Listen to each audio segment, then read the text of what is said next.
and I see your skulls, your trophies next to you too. I don't think people are prepared for how Yeah, hardcore it is. yeah, he was here, and then he got in the hands of Kraven, and Another journalist.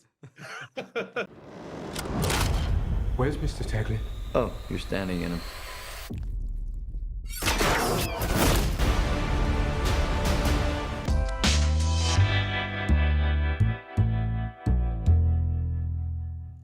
I gotta ask, was talking to JC, and he mentioned how this is kind of a villain origin story where you see the good guy become the bad guy, which is weird because usually, you see the opposite in movies. And I was wondering if you could talk a little bit about that.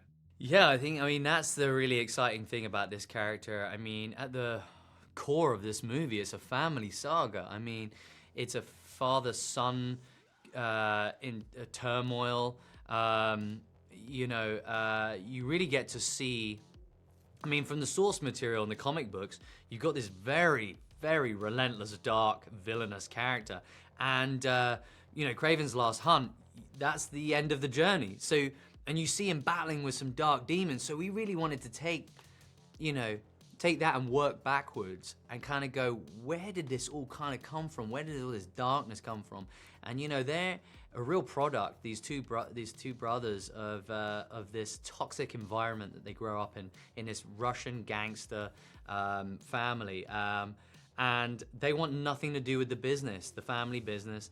And Sergei Kravenov does everything he can to not become his father, and it sends him on a villainous path of vigilante destruction, and I think ultimately becomes far, far worse than his father. So it's really just the sort of heart and soul of this story. It's a real gangster thriller.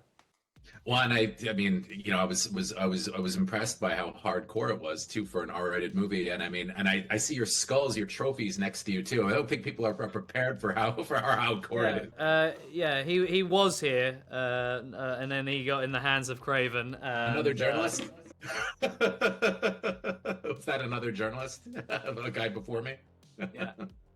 So what is it? Can you explain the violence a little bit in the movie? Because it was hardcore. Was that always the plan though, to make it like a PG, like a not a PG-13, like distinctly an R-rated? I think, you know what, this is one of those beautiful things where this becomes the collaboration between J.C. Shandor, Matt Tomac, our producer, and Tom Rothman, the head of the studio, really understanding that you cannot put this character in a box. You can't without, we wanted to do this character justice, and in order to do that and tell the story as raw and as authentic as possible, we needed to make it R.